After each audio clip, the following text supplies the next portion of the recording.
It's actually the freedom to be able to do whatever it is that you want to do, and whether that equates to just simply being more in control of your life, or at the extreme just being, you know, a world adventurer. Because without that sense of freedom, you know, what do you have? And it's got to be somewhere near its opposite. But when you talk about wealth creation, I mean, you've only got to read the papers these days to see that there are so many wealth creation seminars, books, CDs, videos, you name it. The market is literally flooded, and of course now we've got the internet. You can basically poke your nose anywhere and you're going to get some sort of recommendation that you should be doing this, or that in order to become wealthy, or in fact get more time, more money and more freedom. And so if we have a plethora of wealth creation courses around, you've got to start asking the question, well, why aren't more people wealthy? And that's a brilliant question. And it's really something that deserves to be answered asked and arm wrestled with, because it's an extremely important question. If it works, then why do so many people end up in debt rather than that sense of freedom? And the reason is because they don't actually have a particular money code in place. And if you don't have this money code in place, it's absolutely impossible to build any form of sustainable, long-lasting wealth, any sense of having more time, more money and more freedom. Even if you inherit or you win or somehow you triple your income at work, even if you do all of those things, if you don't have this particular money code in place, there's an absolute sure bet that you're going to lose the money that you've just inherited or made or won or whatever. And we can see all the way throughout history, we see people like Mike Tyson, Michael Jackson, Robert Kiyosaki, and they're just a few of the people that tell us of the fortunes that they've actually made.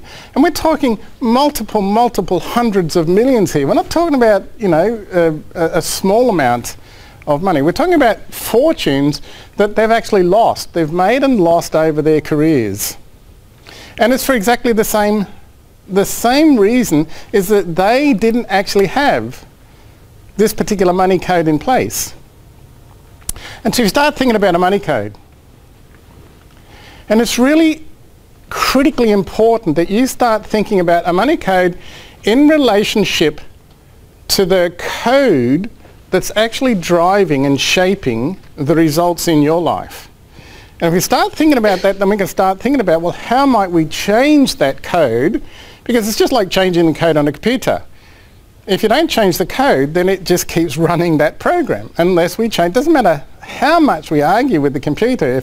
If we don't go in and change the code, it's just going to keep running that program over and over and over and over and over again. It doesn't matter the input. It'll only ever run that program. So before I tell you about this money code, let me tell you a little bit about myself and how I actually discovered the money code. This is me, and for people who haven't met us before, that's my brother Barry that did the introduction. He's just 18 months older. So we were born in Tasmania, Rihanna, if anybody knows it. My father was a timber cutter, but he was also a very, very proud lifesaver. So that's on Penguin Beach. If you know anything about Tasmania, it's in between Ulverston and Burnie. And we're in timber country, basically directly south from there, and it's really wooded. I basically was born into a sawmill. That's the little log hut that belonged to the sawmill. It was completely steam generated, so no electricity whatsoever. So you could basically say that I'm born into the industrial age, prior to electricity. So, I mean, it's a really exciting life. When you think about my childhood was literally in the steam era. And now we're thinking about one-way tickets to Mars and all of that sort of business. Mum's up there. The really interesting thing about my parents, in fact, that's my auntie. My auntie's in the middle. Now, if I don't tell you the next bit of the story, it just looks like anybody else's mum and dad, basically, except they're my mum and dad. But they can't hear. And they can't talk in the way that other people talk because they were born profoundly deaf. And so my parents are both deaf mutes. My auntie is a deaf mute.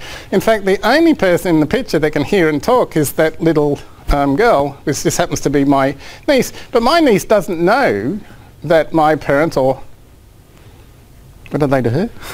Her aunties? No? Great-aunties or something? No, grandparents. No? Whatever.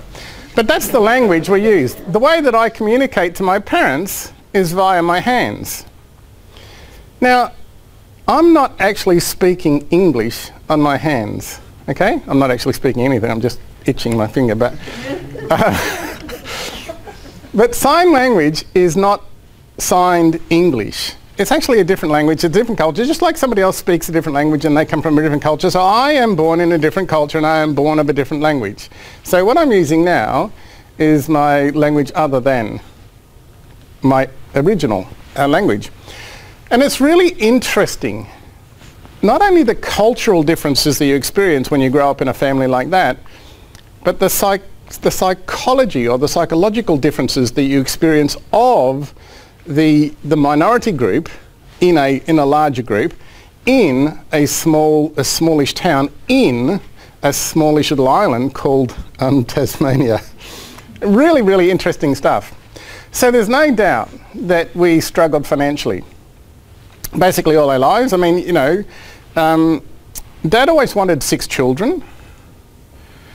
He only ever had 5 together at any one stage, and he only managed to do that for 4 weeks. So by and large there was always 4 of us around, although there have been more children. So we struggled. I mean, the chances or the opportunities for deaf mute people in Tasmania were very, very limited in the 50s and the 60s. The big multinationals bought out the little independent sawmills, so my father and mother had to move to Victoria because there was more factory work. And so my dad ended up on the assembly line at GMH for the rest of his working life. And I honestly don't know how anybody could actually go through that and bring up, 4 children. When I retired, his annual salary was $16,000. I just don't know. Anyway, we struggled, and we all grew up and we went our separate ways, and we carried the blessings of our family. Go out there, be good, work hard, and somehow it'll all take care of itself. And so I followed a pursuit in the craft arts. So I became a potter, and I just love it. Look, I cannot tell you how much I actually loved that lifestyle of being a creator, being able to translate your ideas into a medium that was really plastic, being able to solidify those ideas into an objet d'art, which I can now sit back and look at until the rest of my days. It's so fundamentally and heart-based and soul-based rewarding. And so I pursued that absolutely like a man possessed, you would say. And I really, really did. I really pursued the whole breadth of it, and I studied and I worked, and I started thinking about some of the stuff that I was making, and I wanted to make work based on social commentary. So the very first social commentary piece of work I made, I actually titled Mum and Dad. And this was technically a challenge. This is a screen printing on clay.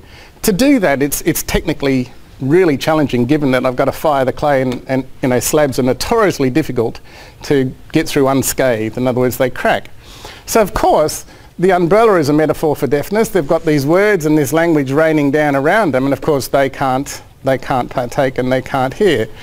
So I really started to get into social commentary on my work, and I became quite well known for it. And it was always to do with two components. One component was the clay, and the clay for me always had to look like Mother Earth. It always had to be of the earth, hence the colours and things of that nature. But it always combined metal. And so metal was a metaphor for, you know, a newer culture, and of course Mother Earth or the clay was a metaphor for a much older culture. And it's those interactions of the work or the pieces that were that I became quite known for. And I was invited in 1994 at the age of 40 to have an exhibition in the Festival of Perth. Now, that may not seem like such a big deal, but for a craft artist to get invited to have a major exhibition in the Festival of Perth, which is really only available for the fine arts and the performing arts, was just a major, you know, feather or coup. I was so proud.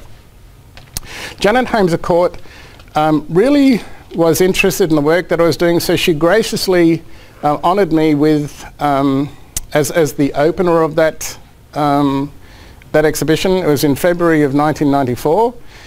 I actually worked for 2 solid years to create this work. This is the work that I showed, that I exhibited. It took me 2 solid years. I was actually living in Kalgoorlie at the time. It took me 2 solid years to actually physically make the work, to think about it, to create it, to put it all together, to get all the metal components and to get them all, because everything was found. It was not made. I didn't make any of those metal objects. They're all found.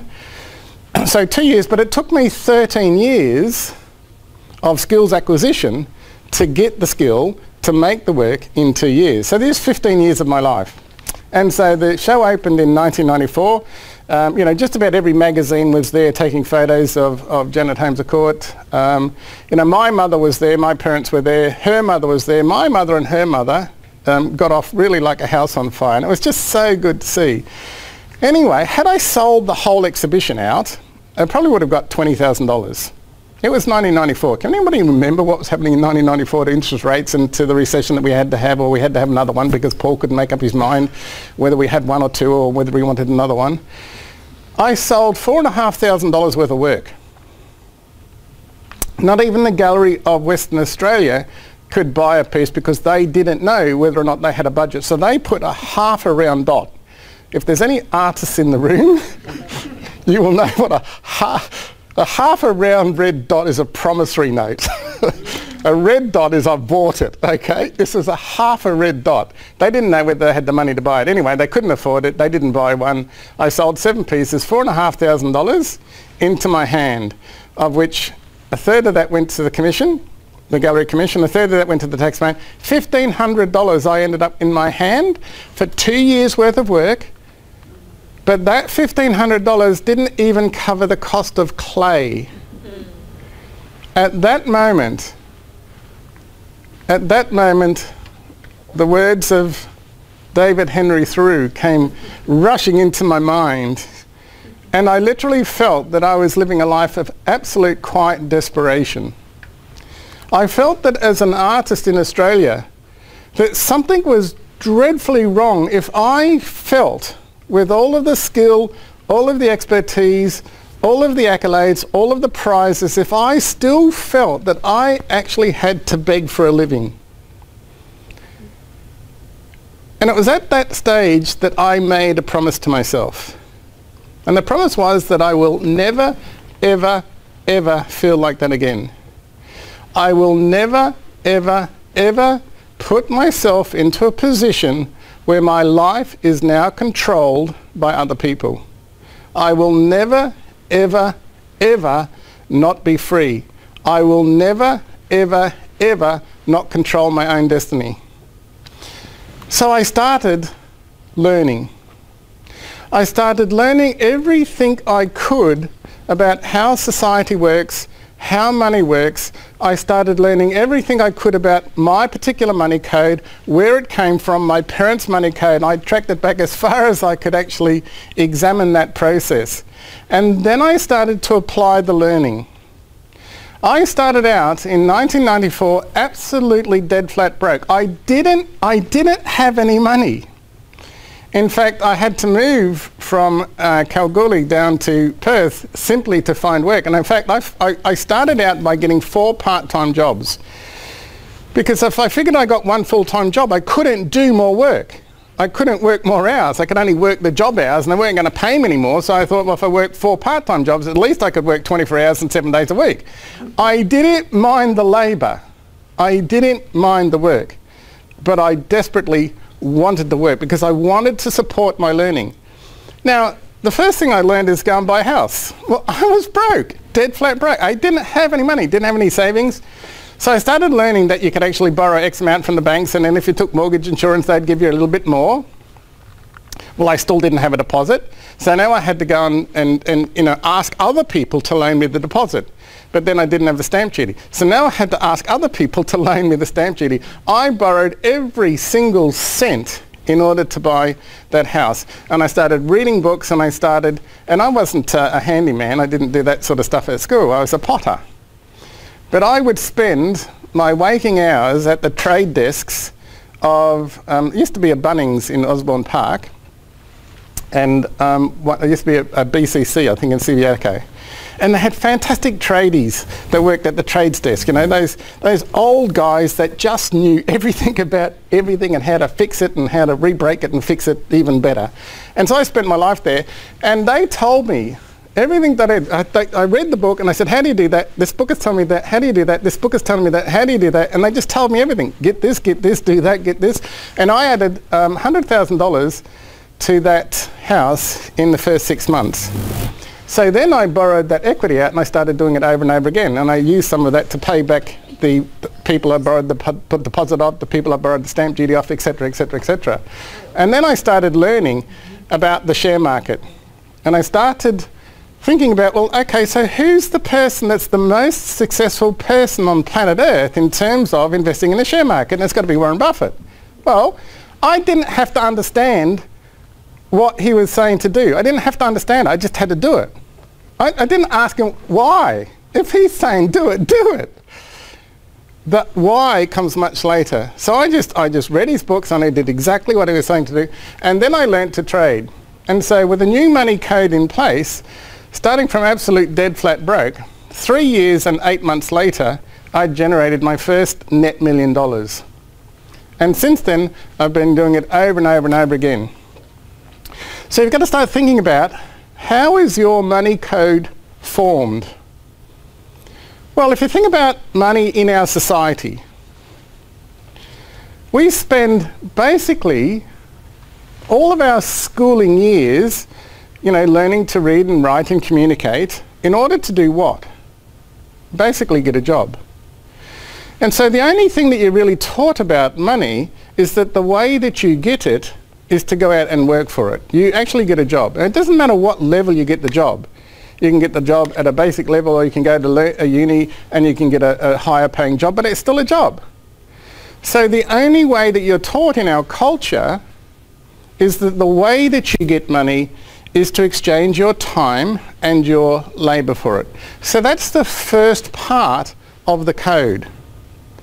And the second part of the code is that as soon as you are taught to earn that money, you are then taught to spend it. As soon as you earn it, you are then taught to spend it. And you're taught to spend it at the same time that you're taught to earn it. You're taught through the children around you, your peer group, their peer groups, the mass media, TV. Everything is designed to get that money out of your pocket as soon as you, or perhaps even before you've actually put it into your pocket. So you don't even get to feel it now, it's just all digits, isn't it? So we don't even get to see it. That's the second part of the code. The third part of the code is, and really the third part of the code came about, 20, 25 years ago, where it says, look, it's okay if you spend all your money and you still want to spend some more money, because now we'll let you borrow it. In fact, you can spend money as though it's your money way before you've actually earned it. That's a really good idea, isn't it? And everybody jumps on board and says, yep, that's it. I'm going to jump on board and I'm going to spend my money before I've earned it. That's my right and it's my privilege. That's the third part of the code, and it locks you in. It locks you in to a consumption code. It locks your mindset into this notion that what you do with money, or the mindsets that you develop around money, are based on earn, spend and borrow. And as long as those three parts of the code are in place, you will never have enough time, you will never have enough money, and you will never have enough freedom. It's impossible to do those things because you cannot do more than your code will allow for. And that code is actually in your subconscious mind. So the problem is with a code is that you cannot unlearn a code once you've learned it. In fact, the neuroscientists have just now taken scans of the brains and they can actually see the neurological pathways of your habits. Okay? And so you can't unlearn a habit. You can learn new habits, you can change a habit, but you can't neurologically unlearn it. Those habit pathways are actually still imprinted on your mind, and they can actually show that now with fMRI technology. And so you can learn a new habit, a new pathway will be created, but the old pathway is still in place. So that means that if circumstances were to come about, you can default until you've actually default on the new habit, but the old pathway is still there. So you can't unlearn a new code once you've learned it. The only thing that you can do is actually learn a new code. Does that make sense? Yeah. The only thing you can do is move forward and learn something that replaces this something. You can't clean slate it. It never goes away. So if you've ever heard of that terminology, clean slating, tabula rasa, can't be done. Can't be done. So the consumption code is the code that we all learn. And we get 12 years of schooling and 3 or 4 or 5 years at university to do this very, very, very thing. As soon as you generate income, you actually send it out to the pockets of other people. So the consumption code always guarantees that you will spend more than you earn over your lifetime.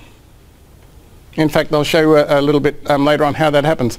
As soon as you earn it, money goes into the pockets of other people, and your money is consumed.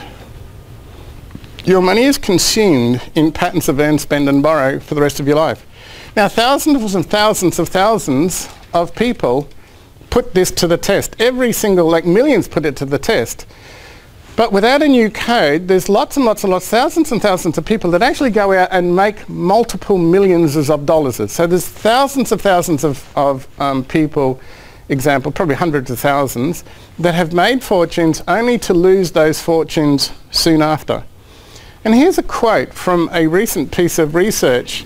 The average professional athlete in the United States makes more money in one season than the average American worker does over their whole lifetime. In one season, the average, not the top, the average professional athlete in the United States, and yet the professional athletes are going broke faster at a more alarming rate than ever before. And so here's some figures.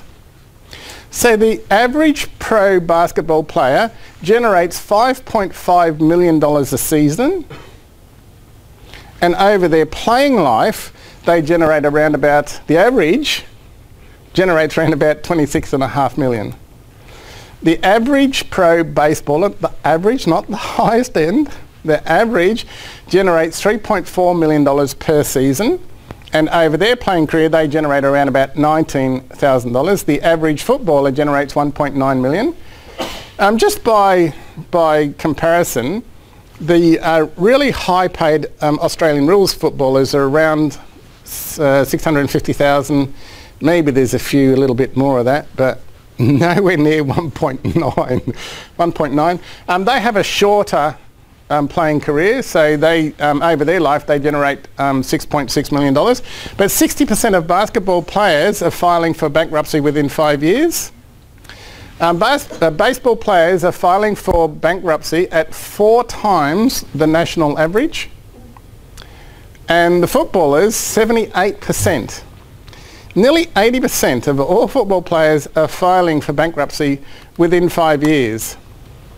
And you've got to think about what's actually doing that. See, it's got nothing to do with your capacity to earn. That's not what the consumption code is about. And it took me a while to actually get this little piece of the jigsaw puzzle.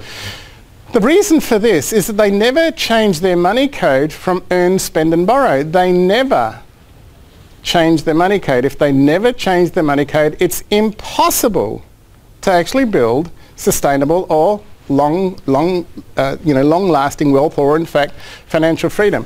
And see, it's not an Americanism. Basically, you can get examples from all around the world in all of the Western monetized societies, and the stats are the same. The stats are the same all the time. People a little bit closer to home might know the famous David Schwartz. He consumed somewhere between $4 and $5 million. In fact, I just saw him interviewed the other day, about a week ago, and he was sort of saying it's closer to $5 million. He said, it'll take me 10 years. And this is all the money that he earned from all his football career and his sponsorship career. It'll take me 10 years to get back if everything goes well. I've left a trail of destruction that I'm actually trying to fix as they go along. And so you've got to start thinking about how powerful is this money code. And again, it doesn't spare anybody. It doesn't spare anybody. We can go to world famous economists, literally world famous economists, that are actually filing for bankruptcy. Now, this guy is a very clever guy. Don't make any mistakes about that. I mean, he walks the world stage. He's one of the most respected, or was one of the most respected. But here he had $7.3 million in debt and $33,000 in assets. Here's his debt. This is his debt breakdown. $8.7 million was to do with a refinancing of an apartment, but he had $621,537 in credit card debt. You tell me what code he is following, what planet is he following? A nice little $33,000 in store card credit to a jewellery store. How many mistresses do you have? Well, not for me to say. So you got to think about this consumption code, In fact, we know that 96% of the population in Australia basically retire without the financial means to adequately support themselves in retirement. That's a state that happens every generation, every census comes up with roughly the same figure. What's going on? Well, they're following the consumption code. Basically, what that means is that they'll spend 116% of every dollar that they earn over their lifetime. 116%. Generally, the average in America is a little bit higher than that. I've actually heard figures of as high as 148%, but I'll go with the more conservative one, which is 126%. 126% of every dollar they earn. Let me ask you this question. Just do a rough calculation in your mind of how much money you've earned over your lifetime. A rough calculation in your mind of how much money you've earned over your lifetime. Now I'm going to ask you, how much of that do you have left? Chances are most people will have debt left. Hey Steve. Most people will have debt left. Okay, that means that you're spending more than every dollar, a high percentage of every dollar that you spend. Now we can do that on credit, can't we? Because we don't have to earn the money. We can spend the money in advance of us actually earning it. And of course, that's what people do. That's how they get into that predicament. The result of that, of course, is not enough time, not enough money, and nowhere near the freedom that they would love to have experienced whilst they were on this thing called planet Earth and the life that they were actually given. It also means that your life is the same over and over again. You know, I live by Lake Munga, and there's a little footbridge that I can just walk over the freeway to walk around the lake. And I often just stand on the freeway of a morning and I look at 4 lanes of traffic coming to me. Now, I can stand there each day and I'll see the same people in the same cars doing exactly the same thing day after day after day. In fact, I've lived in that house, I think, for now 19 years. So that the bridge wasn't there 19 years ago, but let's say 15 years ago. And so I've been doing this thing now for 15 years. You know, I stand there when they're going to work. I go to the lake and then I look back at the city. And I marvel at the amount of people that want the corner office. The big glazed thing so that they can look at the lake.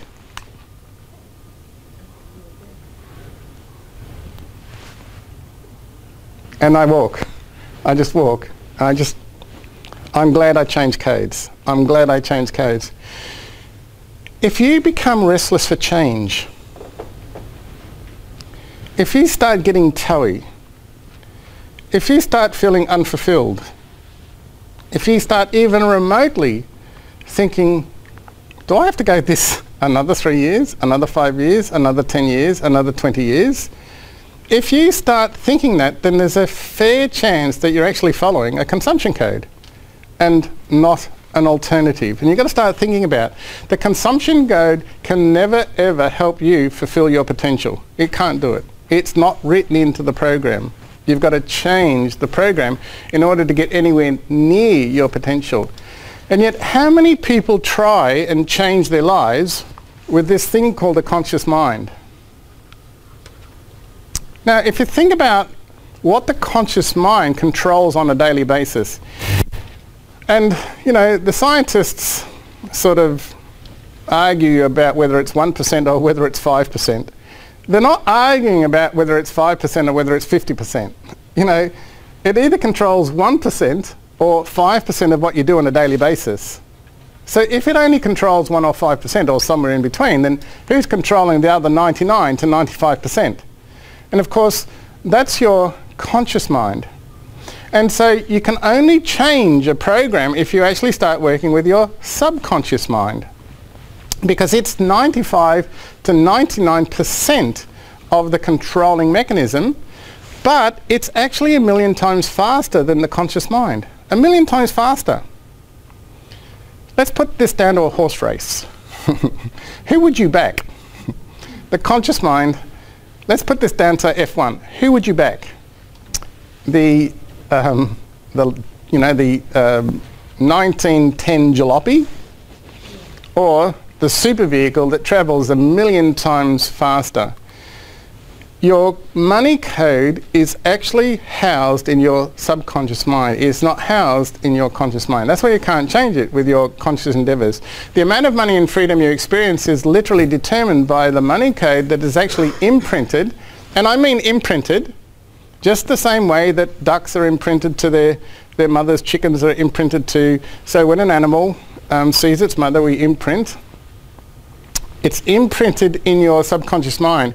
So it's impossible to experience anything more than your current money code will allow you to experience. You can want, you can need, you can desire, you can hope, you can wish, you can aspirate, you can do all of those things as long as you like.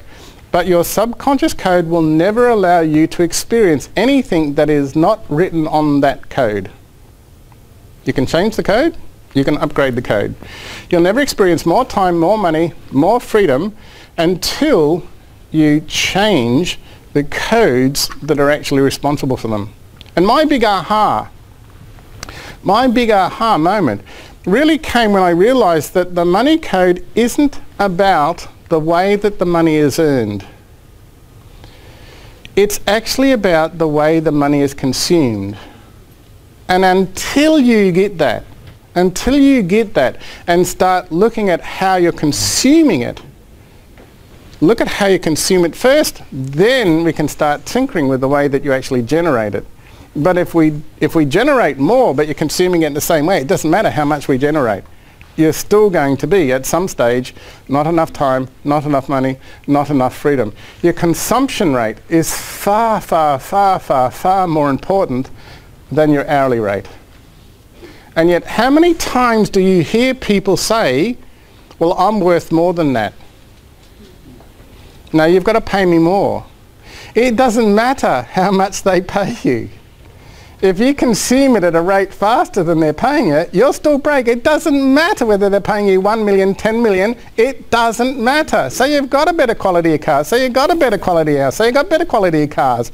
You still don't have enough time, enough money, enough freedom. And literally, wealth is measured in freedom, not money. There are lots of people with stacks of money that have no freedom. Have no freedom, have no choice. The consumption code consumes every single area of your life. It consumes your potential, it consumes your time, it consumes your energy, it consumes your future, it consumes your ability to get off the treadmill, it consumes your capacity to be free. It literally consumes your health. It consumes your thoughts. It consumes your relationships. It consumes your dreams, your beliefs, your doubts, your fears. It consumes the quality of life that you can experience. Because you can't experience a quality of life greater than the code will allow you. It becomes a self-fulfilling prophecy. Over time, your money code literally becomes a self-fulfilling prophecy. If you actually want more time, more freedom, more success, more connection, more space so that you can actually have a connected relationship. If you want more happiness, then you've got to invest in yourself. You've got to invest in changing the codes in your subconscious mind, because unless those codes change, then nothing changes. And here's one of the greatest authors that I think that's been around, almost forever. Maxwell Maltz. And he said that time will change for the better when you change. And we often hear or see words like that, but we don't actually sit down and contemplate them at the depth that they actually respect. Because if you think about it, if you changed your perception of things, then that perception has to then create difference. If you hang on to a certain perception of things, then that perception becomes your reality. So time will change for the better when you change. In fact, it can mean the difference between freedom and the conformity to compulsion. And that's what I see every morning. Every morning, 4 lanes coming that way. Every evening, 4 lanes coming at me on the other side. That's the compulsion to conformity. Every evening, every morning, the arteries in and out of the city are clogged. You can't go anywhere in a hurry if it's in that sort of clog time. And I saw I think it was the Director General of Transport or something, who was talking about it's only going to get worse. He was talking about it, I think, yesterday or the day before. It's only, the arteries are going to clog and clog and clog, and they'll keep clogging up until about, 2025 or something. And then they just get a bit worse after that. I think he couldn't see any way out. Of course, the way out of it is to become free so you don't have to travel at those times, because there's hardly anybody during the day.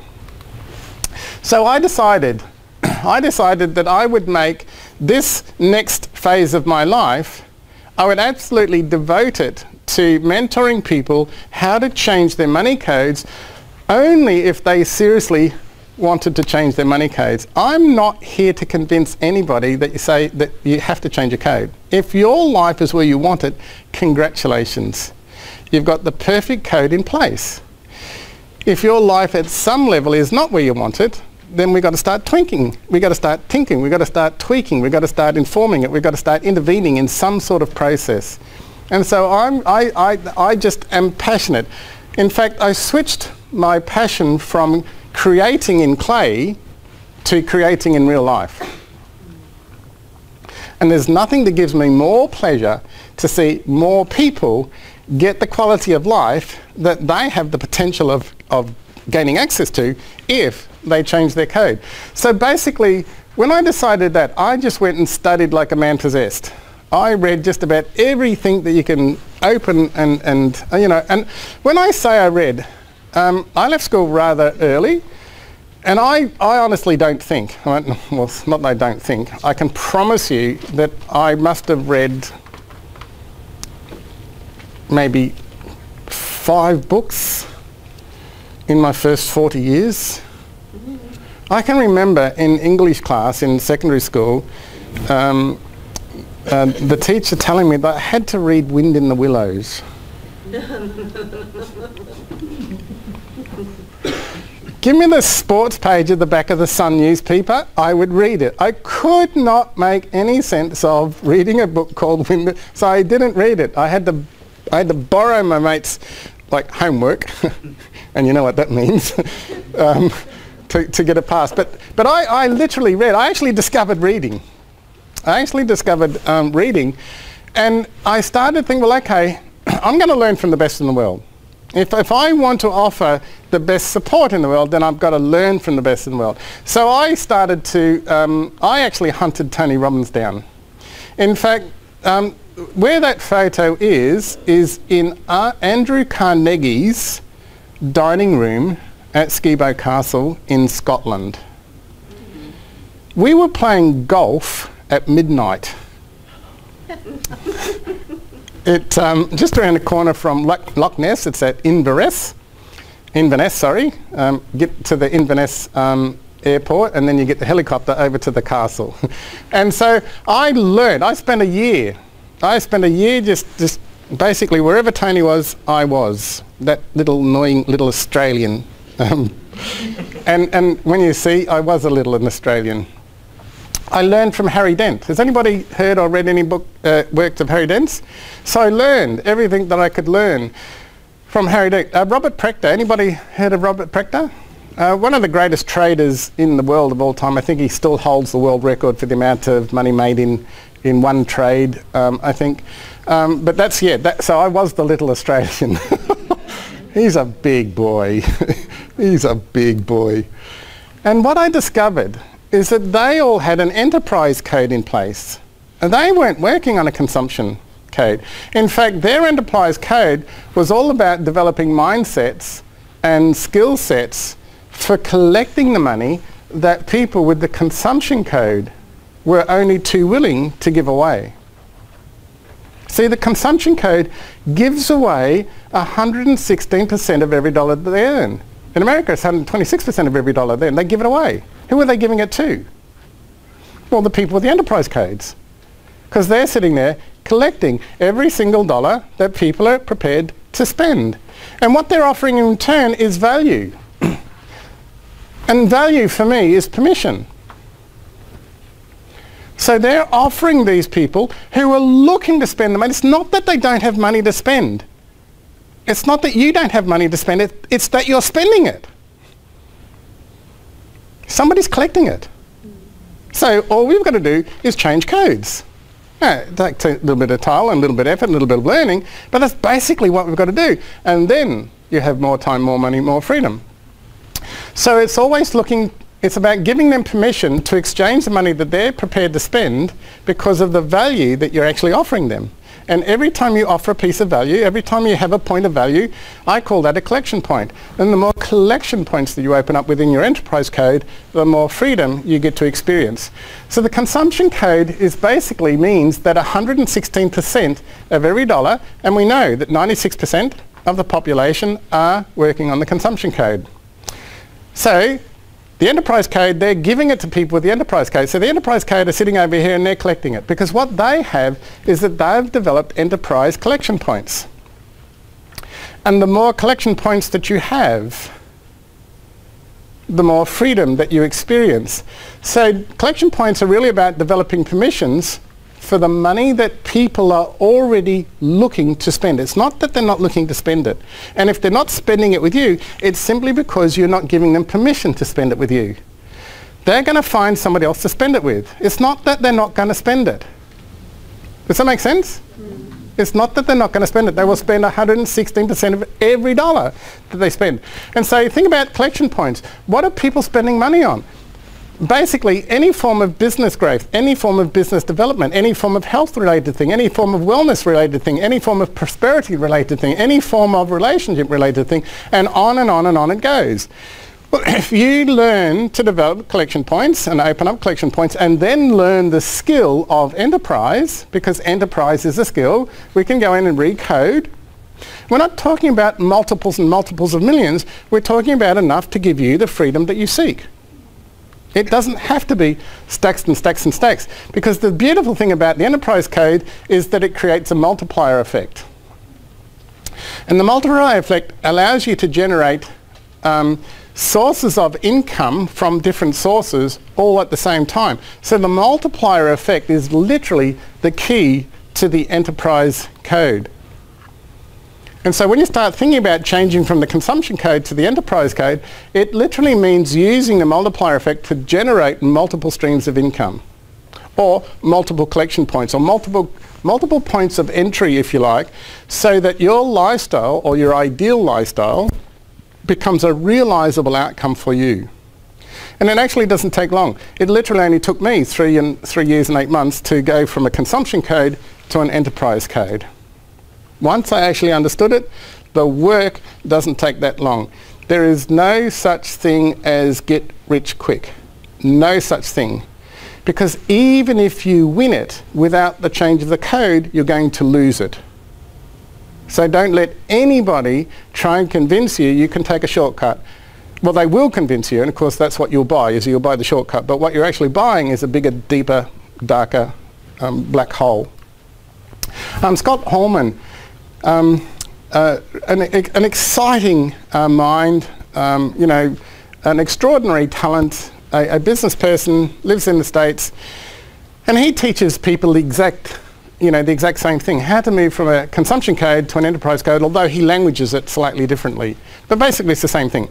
And he tells the story about a window cleaner.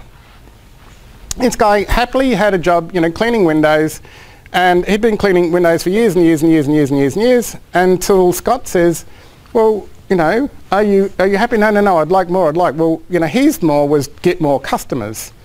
But when Scott pointed out that, hang on, there's an opportunity here, there's an opportunity there, there's an opportunity here, there were opportunities right under his nose, but he couldn't see them because he wasn't operating under an enterprise code, he was operating on a consumption code. And as soon as he changed, that window cleaner upped his income by 3,300%. And that's attractive. And so when I started learning this, my first endeavour, I upped my income by 51%. Now, I was pleased as punch. I went from $51,000 to $77,000, and I thought I was pretty cool. Until I started thinking, well, hang on, what about multiple collection points? What about a bit of leverage? So the next year, I upped it to $1.8 million. This is just me.